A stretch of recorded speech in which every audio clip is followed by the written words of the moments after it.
दैत्य सेना प्रकट हो। वरदानी वीर दैत्यराज सिंधु की उग्र पुत्र दैत्यराज सिंधु की मेरी इच्छा मात्र से प्रकट दैत्य वीरों, आज मेरे ही कारण दैत्य जाति का सौभाग्य जाग उठा है। अपनी वरदानी शक्ति से अमृत पीकर माता उग्रा का पुत्र दैत्यराज सिंधु सदा सदा के लिए अमर हो गया है। अब इस संसार पर दैत्य जाति का साम्राज्य होगा। दैत्य वीरों, जो तुमसे पराजय स्वीकार कर तुम्हारा दास बन जाए उसे क्षमा कर दो, और जो तुम्हारी बात न माने उसे मेरी आज्ञा से मृत्युदंड दो। अमर वरदानी दैत्यराज सिंधु की दैत्यराज सिंधु और दैत्य जाति की दैत्यराज सिंधु और दैत्य गुरु शुक्राचार्य की मेरी वरदानी और अमर शक्ति के साए में आगे बढ़ो दैत्य वीरों। दुष्ट देवताओं को दंडित करके स्वर्ग पर अपना अधिकार कर लो। स्वर्ग लोक तुम्हारी प्रतीक्षा कर रहा है दैत्य वीरों, आगे बढ़ो। दैत्यराज सिंधु दुष्ट देवताओं का काल है, काल से ही विकराल है। दुष्ट देवताओं स्वर्ग छोड़ दो, स्वर्ग हमारा है, हमारा है। अमर वरदानी दैत्यराज सिंधु की ओम महागणेशाय नमः। ओम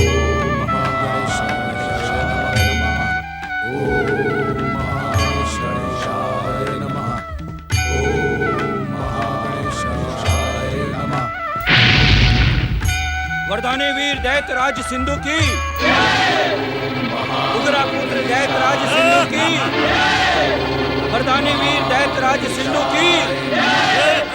अब श्री महागणेश की आराधना का समय नहीं है देवताओं। यदि श्री महागणेश को हम पर कृपा करनी होती तो ये दुष्ट सिंधु जीवित ही न होता। श्री महागणेश की आराधना का त्याग करो और इस दुष्ट को अपनी दिव्य शक्तियों से दंडित करो देवताओं। देवराज, सिंधु को आगे बढ़ने से रोकना असंभव है। अमृतपान के कारण वो अमर हो गया है। हमारे दिव्य प्रहार उसके अमृतपान और सूर्य के वरदान को मिथ्या सिद्ध कर देंगे।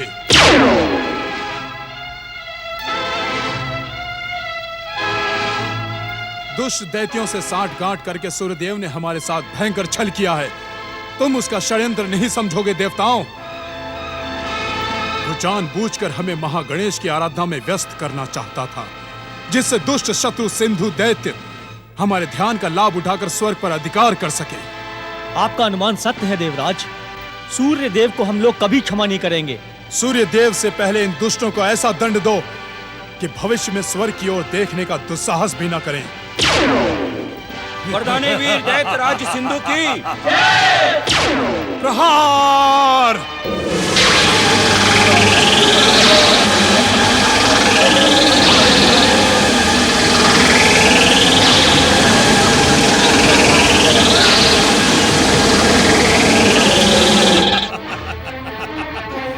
क्या तुम्हें अपना जीवन प्रिय नहीं है दुष्टों?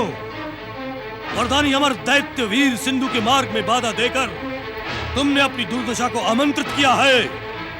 क्या तुम ये नहीं जानते कि सिंधु की पलक झपकने से इस संसार में प्रलय आ जाएगी और सिंधु के प्रहार करने से ये सारा संसार रेत के महल की भांति ढह जाएगा। बढ़ चढ़कर अपनी प्रशंसा ना कर दुष्ट। यदि प्रलय हुआ तो तुम भी समाप्त हो जाओगे।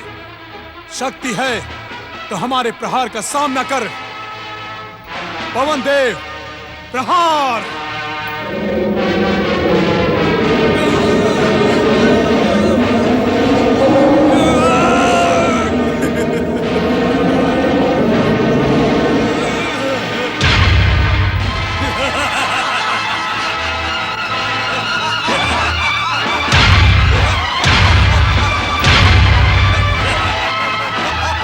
गरुड़ देव प्रहार।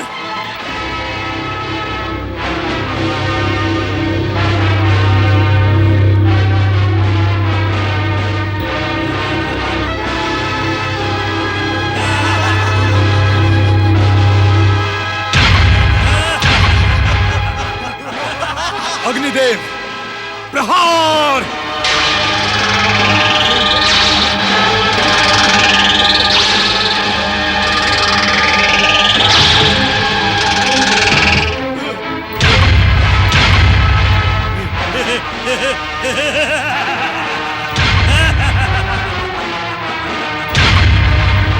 अपनी इन्हीं शक्तियों पर अभिमान कर रहे थे दुष्ट देवताओं।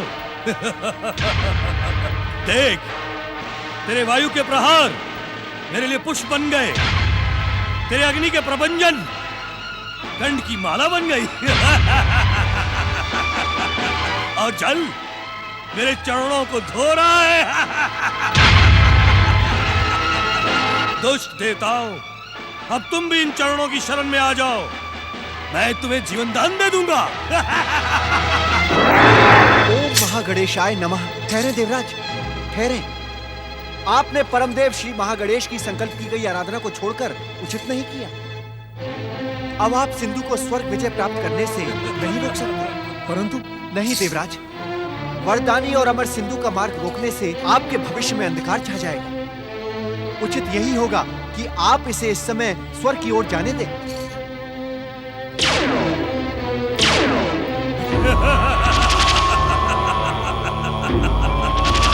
कायर देवता मेरी छाया से ही घबरा कर अदृश्य हो गए। अब स्वर्ग हमारा है। स्वर्ग पर अधिकार करो दैत्यो। अमर वरदानी दैत्य राज सिंधु की, दैत्य राज सिंधु और दैत्य जाति की। ये विश्व को वरदान देने वाले परमदेव, अज्ञानी देवताओं के अपराध क्षमा करें प्रभु, क्षमा करें। इस संसार में धर्म का शासन स्थापित करें प्रभु। ओम महागणेशाय नमः।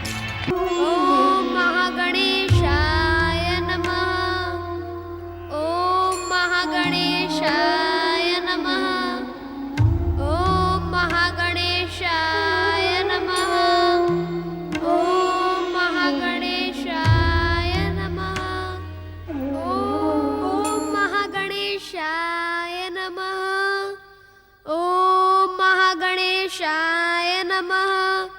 ओम महागणेशाय नमः।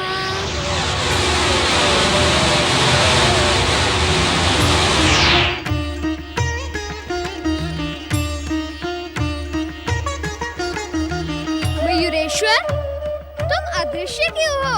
प्रकट क्यों नहीं होते? क्या तुम मेरे साथ आग बिचौली का खेल खेलना चाहते हो? आज तो आग बिचौली का खेल मेरे साथ ही हो गया गौरी पुत्र। तुम्हारे साथ अर्थात सिंधु दैत्य की वरदानी शक्ति और अमृत पान से भयभीत देवता सूर्य देव के परामर्श पर परमदेव श्री महागणेश को पुकार रहे थे। देवताओं की पुकार सुनकर जब मैं वहां प्रकट हुआ, तब उन्होंने परमदेव श्री महागणेश की आराधना अधूरी छोड़ दी। इसीलिए मुझे वहां से अदृश्य होना पड़ा और उसी अदृश्य रूप में मैं यहाँ चला आया। मयूरेश्वर, परमदेव श्री महागणेश की इच्छा से सिंधु का वध तुम्हारे हाथों ही होना निश्चित है। फिर तुमने उससे स्वर्ग का अधिकारी ही क्यों बनने दिया? तुम तो जानते हो गौरी पुत्र, वरदानी को उसके वरदान का पूरा फल मिलना ही चाहिए। जब सिंधु के वरदानों का पुण्य नष्ट हो जाए, तब उसके पापों का घड़ा भर जाएगा। तब उसका वध करने में मैं एक क्षण का भी विलंब नहीं करूंगा। विलंब तो हो गया। मैं कब से तुम्हारी प्रतीक्षा कर रहा था। अब हमें परमदेव श्री महागणेश के महोत्कट अवतार की माता देवी अदिति के पास पहुंचकर उनके दुखों का अंत करना होगा।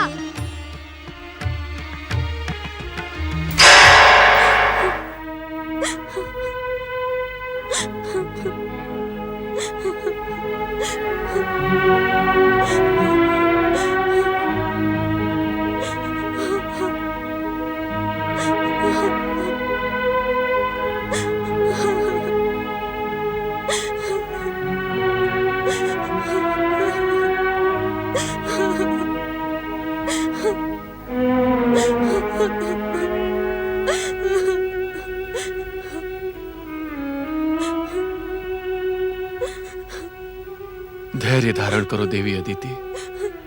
पुत्र महोत्कट के वियोग में तुम्हें इस प्रकार आंसू बहाना शोभा नहीं देता। महत्कट के बिना मैं अपने जीवन की कल्पना भी नहीं कर सकती ऋषिवर। महत्कट को पाने के लिए मैं अपने सर्वस्व का बलिदान कर दूंगी। महत्कट को आना ही होगा। परमदेव श्री महागणेश माँ की ममता को अनदेखा नहीं कर सकते। उन्हें हम पर कृपा करनी ही होगी। महत्कट को लौटकर आना ही होगा। देवी अदिति, मैं तुम्हारे मन की वेदना को समझता हूं। बालक के लिए माता और माता के लिए बालक सब कुछ होता है, परंतु महत्कट के मोह बंधन में जकड़कर तुम नियति को चुनौती दे रही हो देवी। ये मेरी चुनौती नहीं ऋषिवर, अभी तो अपनी भक्ति के प्रति दृढ़ विश्वास है। ये ज्ञान मैंने आपसे ही प्राप्त किया है कि भगवान भी भक्त की इच्छा का सम्मान करते हैं। भगवान तो भक्त वत्सल होते ही हैं देवी। अपने भक्तों की इच्छा पूर्ति के लिए वे कुछ भी करने के लिए तत्पर हो जाते हैं। तो क्या परमदेव श्री महागणेश अपनी भक्ति अदिति के कारण नियति को बदलकर महत्कट को भेज देंगे? तुम उनकी सच्ची आराधिका हो। तुम्हारे हृदय के दुख को वे कभी स्वीकार नहीं करेंगे। तो आए ऋषिवर, हम दोनों मिलकर नियति को बदलने और महत्कट को भेजने के लिए परमदेव से प्रार्थना करें। ऋषिवर, क्या आपको महत्कट का लौटना प्रिय नहीं? नहीं नहीं देवी अदिति, ये आप क्या कह रही हैं? महत्कट मुझे अपने प्राणों से भी अधिक प्रिय हैं। उनको पाने के लिए मैं अपनी भक्ति को भी दांव पर लगा सकता हूं। परंतु देवी अदिति। परंतु क्या ऋषिवर? देवी अदिति, विधाता की नियति और विधि के विधान में हस्तक्षेप करना उचित नहीं होता। परम देव हमारी इच्छा का सम्मान करने के लिए महत्कट को अवश्य ही लौटा देंगे, किंतु इससे सृष्टि की व्यवस्था में बाधा पड़ेगी देवी। मैं कुछ समझी नहीं ऋषिवर। देव माता अदिति, संसार में जिन बाधाओं का अंत करने के लिए विघ्नहर्ता महत्कट ने अवतार धारण किया था, वो देवांतक और नरांतक के वध के बाद पूर्ण हुआ। महागणेश की इच्छा अनुसार महत्कट अवतार का कार्य पूर्ण हुआ है। अब यदि हमारी प्रार्थना से महत्कट लौटेंगे तो संसार की परिस्थितियों में परिवर्तन लाना पड़ेगा, नई परिस्थितियां उत्पन्न करनी पड़ेंगी। तो क्या हम? हाँ देवी अदिति, अब हमें अपना शेष जीवन महत्कट की मधुर स्मृति में ही व्यतीत करना पड़ेगा। अब हमें अपना शेष जीवन महत्कट की मधुर स्मृति में ही व्यतीत करना पड़ेगा। सोचिए न देवी अदिति, कई जीवात्माएं जिन्हें अनेक जन्मों के पुण्य फल से भी भगवान के दर्शन नहीं होते, पर हमारा महत्कट तो पुत्र के रूप में आया है। देवी अदिति, ये जीवात्माएं भगवान के दर्शन पाने के लिए अनेकों जीवन बिता देती हैं, तो क्या हम महत्कट की मधुर स्मृतियों के साथ अपना शेष जीवन भी नहीं बिता सकते देवी? स्मरण करें ऋषिवर, महत्कट ने हमें वचन दिया था हमारी मातृ कामना को पूर्ण करने का कार्य उनके जाने के पश्चात गौरी पुत्र श्री गणेश करेंगे। देवी अदिति, इस संसार में सूर्य का प्रकाश लुप्त हो सकता है, चंद्रमा की गति बदल सकती है, समुद्र का पानी सूख सकता है, परंतु महत्कट का वचन कभी मिथ्या नहीं हो सकता। तुम्हारी मातृ कामना पूर्ण करने के लिए गौरी पुत्र अवश्य आएंगे। माता अदिति, पिता के समान ऋषिवर कश्यप का कथन सत्य है। परम देव श्री महागणेश का हर अवतार आपके लिए पुत्र के समान है। माता, श्री महागणेश की इच्छा से महत्कट अवतार का कार्य पूरा हुआ। अब मयूरेश्वर अवतार का कार्य प्रारंभ हुआ है। तुम कहाँ हो पुत्र? मेरा मातृत्व तुम्हें अपने हृदय से लगाने के लिए छटपटा रहा है। शीघ्र मेरे पास आ जाओ पुत्र, शीघ्र मेरे पास आ जाओ। तुम कहाँ हो पुत्र? माता की आज्ञा का पालन करना पुत्र का कर्तव्य होता है। आपने आज्ञा दी और हम दोनों आपके निकट प्रकट हो रहे हैं।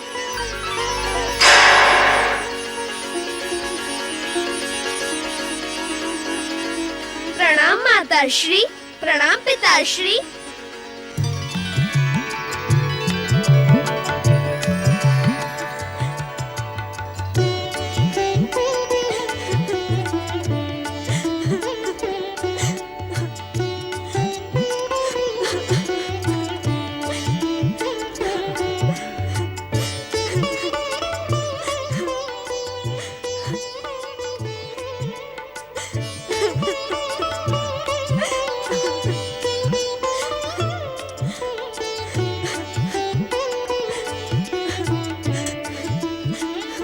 हमें भी वैसा ही स्नेह प्रदान करेंगी जैसा मोहतकट को करती थी। मुझे विश्वास है माता कि आप हमें और मोहतकट में भेद नहीं करेंगी। भेद का तो प्रश्न ही नहीं उठता पुत्रों। अब तो मेरे लिए परमदेव का हर अवतार मोहतकट के समान ही प्रिय है। तुम दोनों ने इस समय मेरे मातृत्व को सुख देकर धन्य कर दिया पुत्रों, धन्य कर दिया। धन्य है परमदेव श्री महागणेश, आप धन्य हैं। आप अपने भक्तों की इच्छा का सम्मान करने के लिए एक पल का भी विलंब नहीं करते। आप धन्य हैं परमदेव महागणेश, आपकी जय हो परमदेव श्री महागणेश की जय हो। माता, मोहतकट ने तो अपने वचन की रक्षा कर ली, परंतु अब आपको भी हमें एक वचन देना होगा। कैसा वचन पुत्र? पुत्र के वियोग में माता आंसू बहाए। क्या यह पुत्र के लिए लज्जा का विषय नहीं है माता? आप हमें वचन दे कि अब आप अपने यह बहुमूल्य आंसू नहीं बहाएंगी।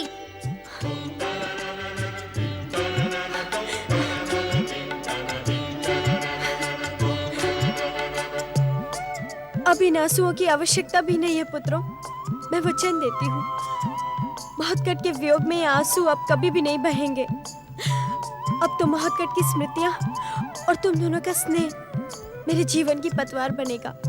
तो हम भी आपको एक वचन देते हैं, जब भी आप हमारा स्मरण करेंगी हम आपकी सेवा में आ जाएंगे, क्योंकि माँ की आंचल की छाया में ही तो पुत्र को शक्ति प्राप्त होती है।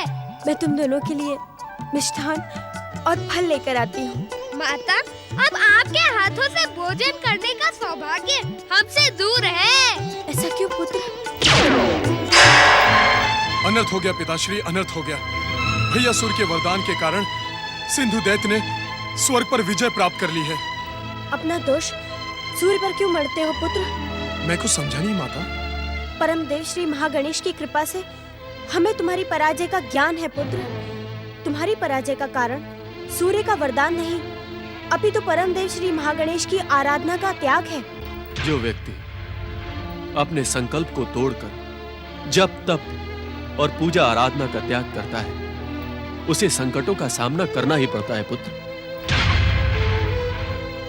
भूल होने पर लज्जित होने की आवश्यकता नहीं है इंद्र, उसे सुधारने की आवश्यकता है। परमदेव श्री महागणेश की आराधना का त्याग करके तुमने जो संकल्प अधूरा छोड़ दिया था, उसे इसी समय से पुनः प्रारंभ करो पुत्र। भक्त वत्सल परमदेव श्री महागणेश अपने भक्तों को कभी निराश नहीं करते हैं।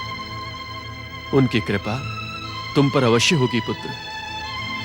हम भी तुम्हारे साथ उनकी आराधना करेंगे। जो आज्ञा पिताश्री। आओ पुत्र।